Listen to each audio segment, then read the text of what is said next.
S, Darshan ಒಂದು ಕಾಲದಲ್ಲಿ ಚಿತ್ರರಂಗದಲ್ಲಿ ನೆಲೆಯೂರಬೇಕು, ಚಿತ್ರರಂಗದಲ್ಲಿ ಏನಾದರೂ ಸಾಧಿಸಬೇಕು, ಚಿತ್ರರಂಗದಿಂದ ಅನ್ನವನ್ನ ತಿನ್ನಬೇಕು ಅಂತ ಹೇಳಿ ಬೆಂಗಳೂರಿಗೆ ಬಂದಾಗ ಸೇರಿಕೊಂಡಿದ್ದು ಕ್ಯಾಮರಾ ಅಸಿಸ್ಟೆಂಟ್ ಕೆಲಸಕ್ಕೆ.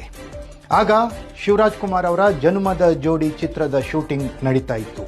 ಆ ಚಿತ್ರದ ಸಮಯದಲ್ಲಿ ದರ್ಶನ್ ಕ್ಯಾಮರಾ ಅಸಿಸ್ಟೆಂಟ್ ನೀಲಕಾಯದ ನೀಲಿಗಣ್ಣಿನ ಈ ಹುಡುಗನನ್ನ ನೋಡಿದ ಪಾರ್ವತಮ್ಮನವರು ಈ ಹುಡುಗನನ್ನ ಕ್ಯಾಮರಾ ಅಸಿಸ್ಟೆಂಟ್ಗಿಂತ ಕ್ಯಾಮರಾಮನ್ ಮಾಡೋಣ ಅನ್ನುವಂಥ ತೀರ್ಮಾನಕ್ಕೆ ಬಂದಿದ್ರು. ಯಾಕಂದ್ರೆ ಆ ಹುಡುಗನಿಗೆ ಸಂಬಳ ಕೊಟ್ಬಿಟ್ಟು ಆ ಹುಡುಗನನ್ನ ಕ್ಯಾಮರಾಮನ್ ಆಗಿ ಮುಂದುವರಿಸಿದ್ರೆ ಆತ ನಟನೆಯ ಕಡೆ ಮುಖ ಮಾಡಲ್ಲ, ನಟನಾಗಿ ಬೆಳೆಯಲ್ಲ.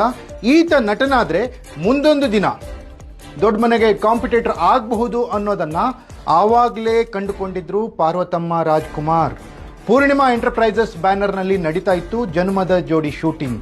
ಆನೇಕಲ್ ಸಮೀಪ ಜನ್ಮದ ಜೋಡಿ ಶೂಟಿಂಗ್ ನಡೆಯುವಾಗ ದರ್ಶನ್ ಕ್ಯಾಮರಾ ಅಸಿಸ್ಟೆಂಟ್ ಆಗಿದ್ರು. ಆ ಸಮಯದಲ್ಲಿಯೇ ಪಾರ್ವತಮ್ಮ ರಾಜ್ಕುಮಾರ್ ದರ್ಶನ್ ಅನ್ನ ನೋಡಿದ್ದು. ದರ್ಶನ್ ಆಕ್ಚುಲಿ ಆ ಸೆಟ್ಗೆ ಬಂದಿದ್ದು, ಅಲ್ಲಿ ಕೆಲಸವನ್ನ ಕೇಳ್ಕೊಂಡು ಬಂದಿದ್ದು, ಏನಾದ್ರೂ ಒಂದು ಸಹನಟನ ಕೆಲಸ ಇದೆಯಾ, ಸ್ಕ್ರೀನ್ ನಲ್ಲಿ ಬರಬೇಕು, ತಾನು ಒಬ್ಬ ನಟ ಆಗ್ಬೇಕು ಅನ್ನೋ ಆಸೆಯನ್ನ ಇಟ್ಕೊಂಡು. ಆದ್ರೆ ಆತನ ಆಸೆಯನ್ನ, ಆತನ ಮಾತನ್ನ ಕೇಳಿದ ನಿರ್ಮಾಪಕಿ ಪಾರ್ವತಮ್ಮ ರಾಜ್ಕುಮಾರ್, ಬೇಡ, ನೀನು ನಟನಾಗೋದು ಬೇಡ, ನಟನ ಬದಲಿಗೆ ಕ್ಯಾಮರಾ ಅಸಿಸ್ಟೆಂಟ್ ಆಗು, ಡೈಲಿ ನಿಂಗೆ ಪೇಮೆಂಟ್ ಸಿಗುತ್ತೆ. ನಟನಾದ್ರೆ ನಿಂಗೆ ಪೇಮೆಂಟ್ ಸಿಗೋದು ಕಷ್ಟ, ಕ್ಯಾಮರಾ ಅಸಿಸ್ಟೆಂಟ್ ಆದ್ರೆ ವಾರಕ್ಕೊಮ್ಮೆ ನಿಮ್ಗೆ ಪೇಮೆಂಟ್ ಸಿಗುತ್ತೆ, ನಿನ್ನ ಜೀವನ ನಡೆಯುತ್ತೆ. ಹಾಗಾಗಿ ನೀನು ನಟನಾಗೋದು ಬೇಡ ಅನ್ನುವ ಮಾತನ್ನ ಮೊದಲು ಹೇಳಿದ್ರು.